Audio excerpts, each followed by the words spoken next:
I'm Amy Seidenworm, Chief of Programs and Strategy at Agog. Good to see you all. Hope everybody is doing well. Taking care of yourselves, your neighbors, and your community right now is very important. Please, everybody, take time and do that. But as you all know, we are hosting Phi Center today. I'm very excited about this chat. We be talking about to the creative team behind Blur. And I've not seen Blur. I'm going to be heading down to snowy Montreal soon to see it at Center Phi. So the dates for Blur, February 18th through March 29. And I can't wait to see it. And Vanessa wants me to say that I'm also excited about poutine. It's great to be together with all of you. At Agog, we focus on how immersive media can be used for social good. We talk a lot about how technology can bring us together, and it's something that feels especially important right now. For me, these programs are a really good example of that, these programs bringing you all together. I want to give a big thank out to the Agog team who helps put these on, including our staff, Vanessa down here, Raul back here, Mackenzie, who helped you all at the front, Brian, who's taking questions on YouTube, and everyone else. Plus, Shushu and Nico created this beautiful world that, and Mike, Salmon, Manglebird, this bunny right here, worked on creating the space. And Lori from Being Immersive provided the capture and the feed and has improved this world greatly as well. If you didn't know already, you can use this space too for community events. If you want to throw an event in Agog House, just reach out to Vanessa, who is the mushroom down here, after the session, and she can help you make that happen. Couple of quick things before we get to our guests. Agog will be at South by again this year. There is once again be presenting the Immersive Impact Award and participating in some panels. Let us know if you're going to be there. We'd love to actually see you IRL. Our next Agog House program, speaking of, will be a conversation with the South by Southwest film and TV and immersive programmer Blake on February 26th. It's going to be a bit of a how to South by, how to Fest session where we take you into a lot of the different stuff that's going on and how best to attack their programming. And since we're hearing from Phi today, I wanted to also share we're really excited to be partnering with them for a second XR for Impact residency. It's an intensive 4-week program providing personalized support and resources to creators in the development and prototyping stage of a project. Our inaugural resident, Myriam, is an interdisciplinary artist whose work spans VR installations and design and fashion in a really exciting way, and I couldn't think of a better person to kick off this program. You can follow us on social media and Discord and sign up for our emails to hear about these programs and everything else we are working on at Agog. Quick housekeeping, please mute your microphones unless you are asking a question so that everybody can hear. Also, don't be shy to come take a seat up front. Looks like a lot of people are up here. Good crew. And now to the program. If you're here, I'm sure you've heard the buzz about Blur or were lucky enough to see it for yourself at Venice. It's a powerful example of what's possible when artistic vision, technical innovation, and care for the audience come together. If you don't mind. The voices we have on stage are people who are always pushing boundaries in our field, and Blur is a perfect example of that. Craig Quintero is co-creator of Blur, and he's the artistic director of Riverbed Theater. He's an interdisciplinary artist whose work spans performance, VR, and installation, whose immersive films and theater projects have been presented at festivals around the world. I also like to call him the David Lynch of VR. Phoebe Greenberg is the co-creator of Blur and founder and chief creative officer at Phi. She's a visionary cultural leader whose work has shaped Montreal into a global hub for contemporary and immersive art. And moderating today's conversation is Myriam Achard, Chief of New Media, Partnerships, and PR at Phi. She's a driving force behind PHI's international presence and a tireless advocate for emerging and experimental immersive practices. These are three people I admire very much, and I'm excited to bring them to the stage now. Thank you, Amy. Hi, everyone. Hi, everyone. Hey. Can you hear us well? Yeah? Yes. Okay. Yes. Thrilled to be with you today. So I'm Myriam, and I'm coming in from freezing Montreal today, and really happy to see a full house. I was about to say to see familiar faces, but I should say familiar names. And before starting the conversation, I would love to know who saw Blur, who in the audience saw Blur. If you could raise a hand. Okay, couple of people, couple of names I recognize. So it gives us a good idea of how deep we will go maybe in the conversation. Craig, Phoebe, thrilled to share the stage with you today. Amy introduced you already, both. So maybe I would suggest we just dive in right away and start talking a little bit about the project. But before that, I would love for you, Phoebe and Craig, maybe to tell us, how did it all start? How did you meet? Bring us back in the past a little bit, please. Well, I met Craig in Venice during the Venice VR. I had seen in 2022 All That Remains. I come back from a theater background, and I really felt that the work that I saw Riverbed producing was intriguing. And I had a conversation, and I felt we had synergies, and just began a discussion. And that over time evolved into conceiving the project Blur.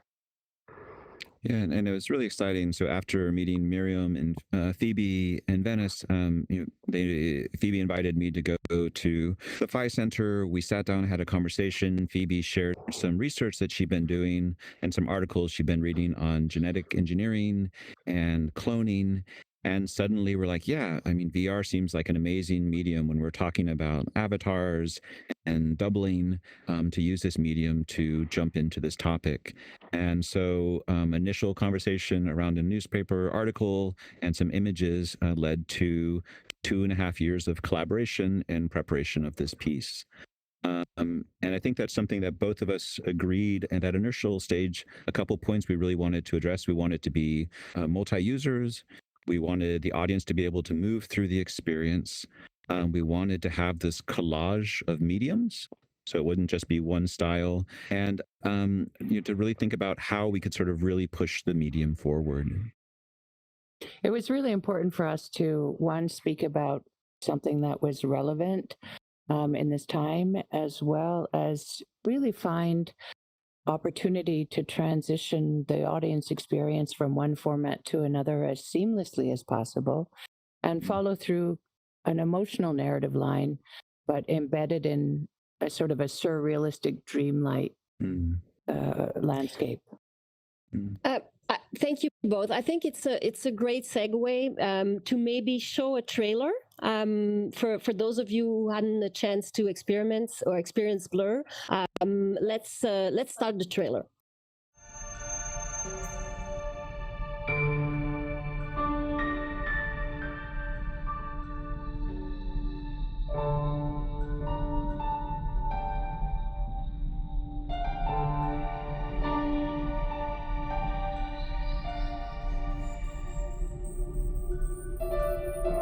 You are now made of particles.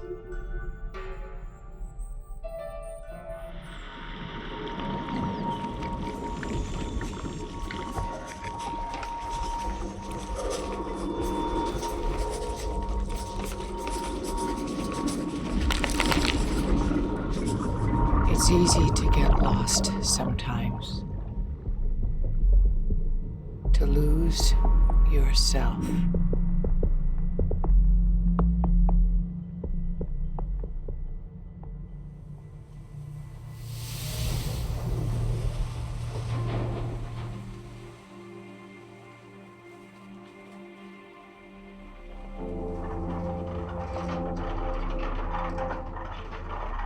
So,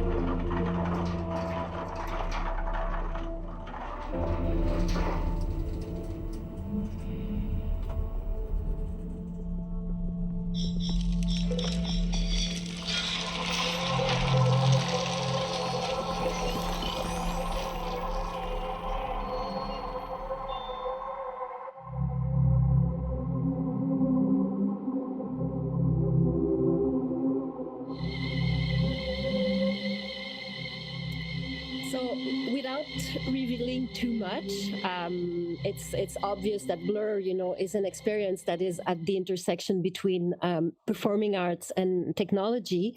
Our two co-directors, Phoebe and Craig, are coming from the theater world, as Amy said in the introduction. I would love for both of you to maybe share with us how it was, to work with an interdisciplinary team, people coming from the theater, from dance, from technology. I think that could be very interesting for the audience. Well, I found it really compelling to invite choreographers or people in traditional practices and to see how we could translate their work into a digital platform. We really wanted, specifically with the hybrid animal person dancer, to really feel that the character was embodied. So we used mocap on a dancer and really had a world-class choreographer, Edward Locke, work in this medium, and it was a real experiment to see if we could really translate the delicacy and sensitivity of his work into this platform. And the same with composers and illustrators, and it was really fascinating to almost have a theater company, but the table now included developers and people in the field of immersion, and combining that with some of the more traditional practices. Yeah, and with Riverbed, we'd been already done 360 VR films, and we've been doing immersive performances, live performances for an audience of one for a number of years. And so we're really interested in the intimacy between the performer and the audience, thinking about this idea of seeing and being seen. So as you're watching the experience, you're also being seen, and then really sort of immersing the audience in the physical tactility of the world. And so we did sort of have a physical set design, that element. But then, as Phoebe mentioned, in our first rehearsal, someone coming from the theater, we had a table with 8 programmers and 10 computers, and suddenly, like, how do we integrate these mediums with intentionality? And thinking about how we could create this collage of mediums that made sense emotionally, intellectually, and spatially. Thank you. For those of you who maybe are not aware, so Blur was launched in Taipei in March 2025 at the Taipei National Theater. It started then a tour towards Taiwan. We were lucky enough to be selected in Venice in the official competition in the immersive section. And we're about to and then back in Taiwan also, and we're about to announce new dates of the production in Europe, in Asia, in North America. As Amy said, it will be presented in Montreal as of February 18, running until March 29th. We would love to welcome you in Montreal and to see it, and I should say to experience it, because it's really about an experience. Phoebe, Craig, you both were in Venice. You both saw the reaction of the people, and you both had the chance to see the reaction of the audience. Like, how did you feel? How was it for both of you to see how people reacted?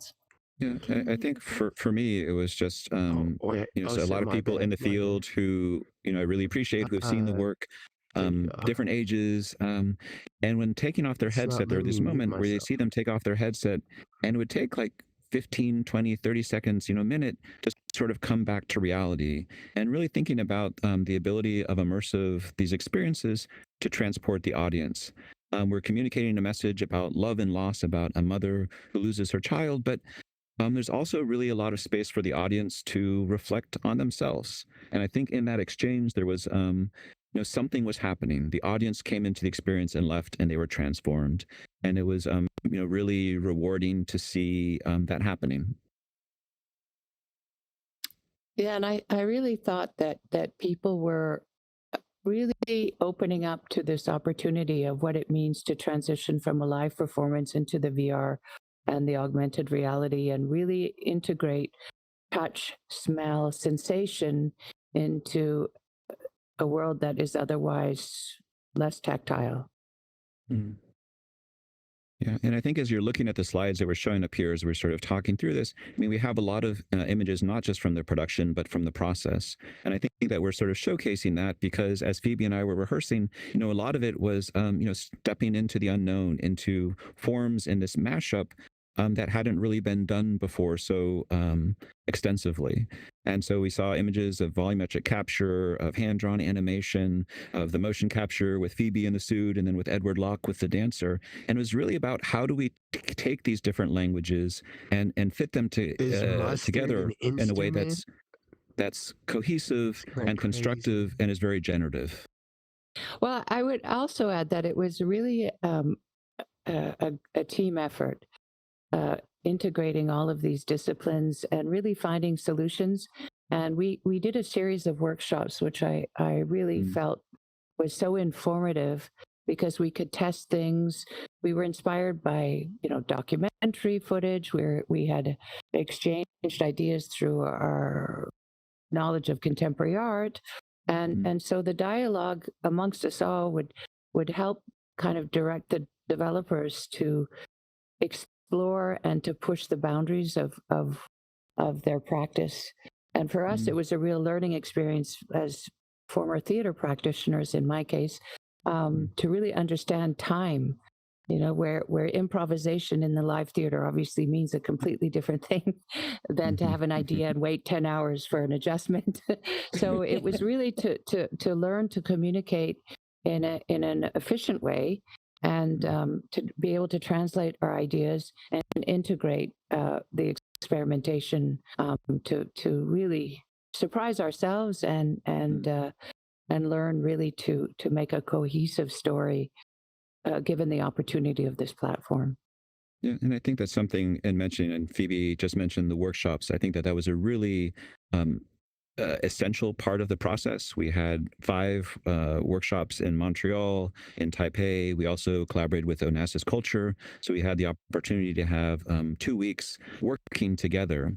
And I think that iterative process of putting the experience up on its feet, trying and seeing what worked and sort of then collaging together these elements. And I think so it was a lot of trial and error, but sort of, what works on paper, what works in research, and then being able to put it up on its feet and develop the piece together.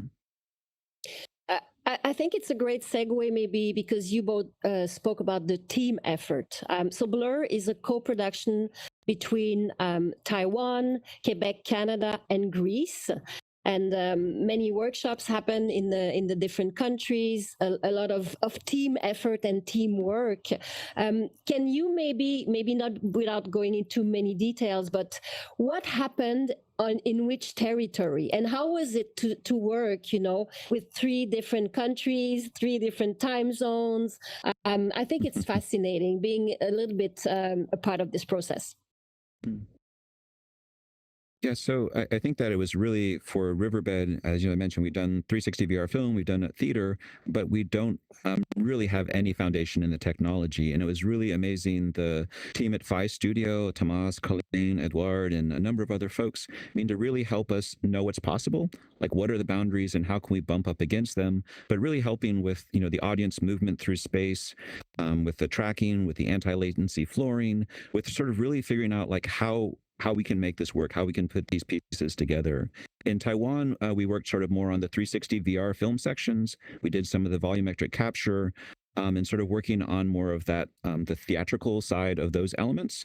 And then Greece, again, as I mentioned, was really a space to bring those ideas together and try them out physically in a large rehearsal room. And I think it was really interesting to combine the knowledge of the studios. As Phi Studio is really concentrated a great deal on large scale immersive, understanding the audience behavior, and really learning to welcome people and make them feel safe.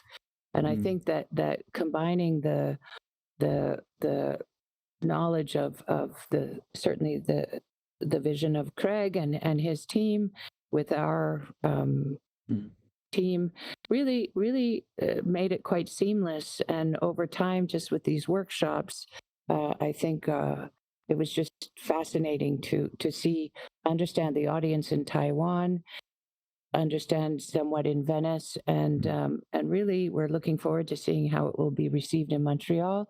But I think the cross-cultural issue really nourished the project, and it was a wonderful opportunity for all of us.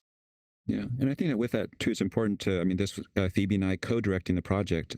Phoebe has such a strong background both in Lecoq theater, but also in the visual arts, and like aesthetically, just finding those points of connections and really making it an additive process. I think that the two of us working together enabled us to bump up against what was comfortable for each of us or what was known, and to experiment with new directions, which was really essential and generative for the process. I'd love to take us and talk a little bit about distribution. Blur is now starting a tour. As we mentioned, it was shown in Taiwan last year.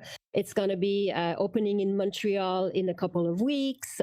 More cities will be announced shortly. But a question for both of you: when you produced Blur and when you co-directed Blur, were you seeing it more shown in theaters, in museums? What was your expectation? What was your dream? And how does it, concretely, what does it mean today with where in the spaces where we are going? Well, it's interesting in terms of its size and tourability. I was interested personally to build a project that could enter into the museum world. I didn't quite anticipate the welcome to the theaters that we've had, but for me, the component that was important was to be able to condense a story that wasn't necessarily directed at a very large scale immersive experience that is suitable for families. This was really an art project and testing sort of the limits of how we could tell the story and yet have a relatively flexible production that could move in less traditional spaces dedicated to immersion. Yeah, and I think it was exciting that, as Myriam mentioned, the piece premiered at the Taiwan National Theater, and then we're also able to share it there during Taiwan Week with 30 curators from around the world. And it was really sort of amazing, and we were surprised to see how many theaters now are wanting to incorporate XR experiences into their annual programming. And so we received a lot of interest from theaters across, North America, Asia, Europe. And it's really an exciting transition where the year before, the Taiwan National Theater had programmed in the Blanca Lee piece, the Bal de Paris, and then they had Blur, and then next year they're extending. And so I think it's an exciting new trajectory for XR pieces and exploring those sites as venues. And one other quick point, Phoebe mentioned, like, sort of in terms of the audience, like when we performed it in Taiwan, people like 13, 14-year-old kids, but also 70, 80-year-old, traditional Taiwanese folks who hadn't seen VR, this technology, seeing the work and really embracing it in a way that was exciting. They're dancing with the Dolly character. To see them really activated and connecting with the piece was rewarding. Yeah. And it was also an interesting observation, really, to think about contemporary artists and contemporary audiences and what their expectations are. I mean, this generation has grown up with screens, and we are here and there at the same time. We have our virtual selves, our physical selves, and it was important for us to really engage the audience in movement, their bodies, and a tactile experience, as well as stepping into the virtual space. Merci, Phoebe. Merci, Craig. I think it's now time for questions. I look at Vanessa, also known as the mushroom, who has the mic. The magic mushroom over here. So I'll circulate in the room. So if anyone wants to raise their hand with a question, I'll come over to you with the microphone. So I wanted to know, it's a kind of an like an interest point of view to the how the audience of your piece received the different medias you melted into each other from. I haven't seen Blur, but by the trailer and by some materials I found online, I saw that you mixed volumetric and motion capturing you mentioned, and so I saw in the back slides here that you even had some scenes in 360, and the boy who is in the 360 scene is as well recorded in a volumetric studio. So how was this mixing of these different approaches and how it was received, that it's partly 3DOF, partly 6DOF? Yeah, I'd say that was a really essential part of thinking about the structure of the piece in our initial conversations. A lot of the XR pieces that we've seen before are one language or one structure, and so it's all animation or it's all hand-drawn quill. And we really wanted to think about how we could create this collage together that would sort of, in terms of the audience, challenging expectations. So before they settled on one language or one form, to sort of shift gears and shift to a new medium. And so a lot of it was really important thinking about the choreography of the audience, like how they would move through these worlds. For example, there's one sequence where they're going down a corridor and 6 off, so they're moving, physically walking through the space, and then suddenly they turn, and we wanted to have an element on the floor, then move towards them, and we wanted then it shift to 3DOF. And so a lot of the experimentation is like, well, how can we make that transition seamless? So the audience moves in real time, and then suddenly the image itself can sort of hold them in place and keep them there, and then sort of that scene happens. And so the way that we really spend a lot of time in the rehearsal process thinking about how to make it make sense for the audience, so those transitions would be as seamless as possible. Surprising, but seamless. And so the team at Phi, so Tomas and Ed, did an amazing job of like helping, again, so sometimes the trigger for the next scene would start earlier. Sometimes we change the location of it spatially. So as you enter into the room, you don't have time to sort of move around the experience. It sort of happens to you. And so the timing and the choreography of the movement became essential. And it was really interesting to follow the storyline with the avatar that you meet as a live actress becomes the avatar, and then you see her again in pass through, and then in 360.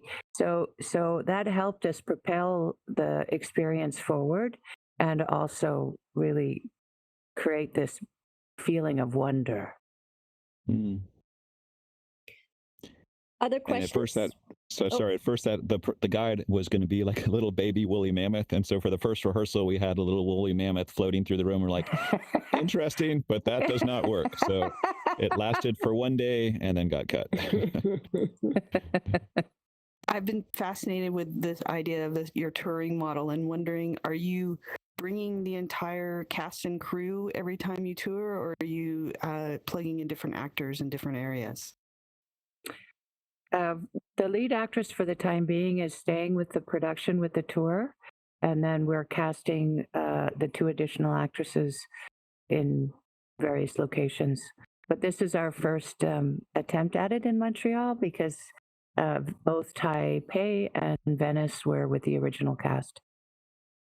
But the importance of the casting is it's not a huge stretch from a comedic level, but they become part of the team that navigates the audience through the entire experience. And then just sort of further to that, and then I'll give up the mic. Is there a world where you could have this actually happening in different places at the same time, like in different locations concurrently, or is that not in your cards? Yes, so we have 2 sets. There were 2 sets that are built. So we're actually in October, we're hopefully going to be performing in Korea and also another location in Europe. And so we're able to sort of simultaneously stage it in different locations. think Kenzo in the front row had a question. Yeah, actually, you answered half of it. I'm working on a new discovery tool, XR Guide, so people can find these experiences. What does your tour and larger roadmap look like? How are you setting up for distribution given the structure that you're working with? I mean, right now, I'm not sure I understood your question, but maybe I'll jump in there because I'm actually looking a lot into distribution. So as Craig said, we have currently 2 kits. One kit that will come to Montreal a couple of weeks, and then one kit that is in Asia. Ideally, we would love to have more. Maybe one kit specifically for Europe, specifically for North America, and then one for Asia. It's a work that is. You can only welcome maximum 10 people at a time. You want to keep the intimacy. Of course, we hope that this work will tour for a long time. But the interest, and as I said, I'm looking into distribution right now. Like the interest is very strong, and coming from theaters, from museums, it's quite fascinating to see how people are open to welcome that type of works in their venues. You answered the question specifically. Museums and festivals and theaters are the primary venue for this kind of work. Is that right? Yeah. And then also recently we presented at the International Society of Performing Arts in New York, and it's a lot of universities in the United States also in terms of their programming expressed interest, and that's a new venue that we're sort of now exploring. Well, I've put you in XR Guide as of today, so that will go live soon. Thanks for sharing your work. Yes. Thank you very much. Do we have other questions in the room? I'm just looking for raised hands. I wanted to know how was the collaboration with the Taiwanese team, as I have seen that there are some workers from the clouds are 2,000 meters up. They have overlapping specialists, and as I saw in the making of materials, so I wanted to know how this experience was. So the people that you probably saw that worked with Singing Chen were the team from Punique. And so if you've been watching VR, recently in the past 5 years, like in 2022, Singing Chen's piece, The Man Who Couldn't Leave, was also shot by Punique. They do primarily 360 VR filming, and really high image quality, really high sort of resolution, and sort of help address a lot of the technical issues. And so they've worked with us on our 360 VR films and then on Blur, and I highly recommend them. I mean, it's sort of top of the line work. Yeah. Hi. I have a quick question. So I've seen more and more VR XR developers jumping into the field with on-site experiences. What do you think of the difference between on-site and online experience? A regular VRChat or developing some apps and through the App Store for the experience in that way. What do you think the difference between the how much audience can appreciate it and how much revenue generate? Well, I think. Yeah. Sorry, I think we have the question. Yeah. We're Go ahead. okay. Yeah. Yeah.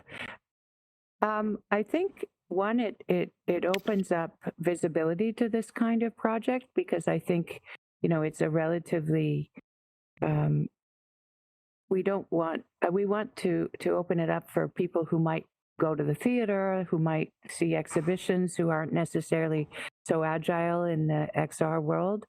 And for me, it was important to present this piece in a public space. Phi, for the last decade, has really enhanced our program from, in the early days, a few VR headsets and chairs, and then over time building a more museum-like experience with multiple works, and then finally with the Infinite, creating the first large-scale VR piece. And it was important for us to really think about accessibility to the works, and also sustainability. So pushing, the input throughput was an important element. In this particular piece, I think it was really an exploration of the art form and really exploring how the theater and live tactile feeling, sensation, onboarding, all really informed this project, and really important that it was a live experience. Yeah, I think this work could not exist. It's like, oh, can you create like a standalone, like viewer can experience at home? And I don't think this piece would function that way, and it wasn't designed that way. I think the intentionality of having 10 audience members to be able to have the performers individually engage with them. And so there's something very intimate. There's a connection. There's something really special that happens in that liveness. And I think that a lot of the response, the positive response in Venice, was because somehow something different than the other side. Instead of watching it, it was really sort of happening with them and to them. And so, in terms of the initial starting point, we wanted to have 20 audience members. That was sort of the mandate. That would be sort of easier for distribution and making it make sense dollar-wise.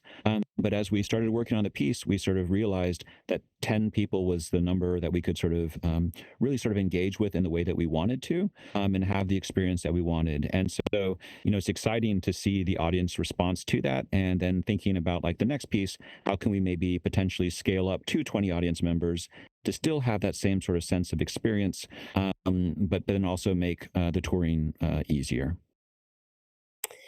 I think we are out of time. I think we could take.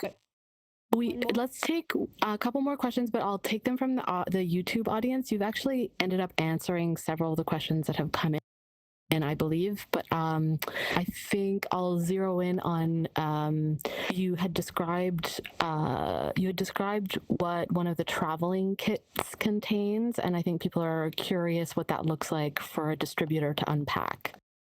The initial design that was created in Taiwan had a more rigid structure, which was not cost prohibitive to build, but a little bit more complicated to travel.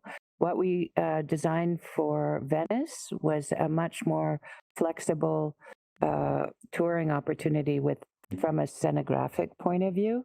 And other than that, it's relatively, I think it fits in a it's like a one shipping container. Yeah. And then like with the theaters that we're working with, most theaters already have support staff to help unload. When we did it at the Tainan Museum of Art in December, basically we were able to unload, install in a day and a half, do a day of tech, and then be ready to run. And so all the headsets, the flooring, the scenic elements, all the lighting is self-contained and sound.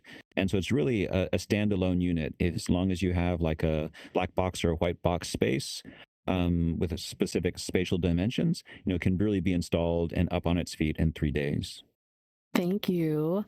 So I think we are going to call it time, but there will be an opportunity to do a little bit of mingling in the room here.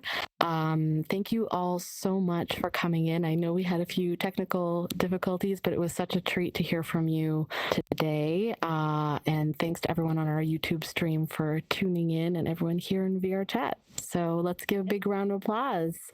Great. Thank you, and hope to see you in Montreal. Yeah. Come to Montreal Come to Montreal.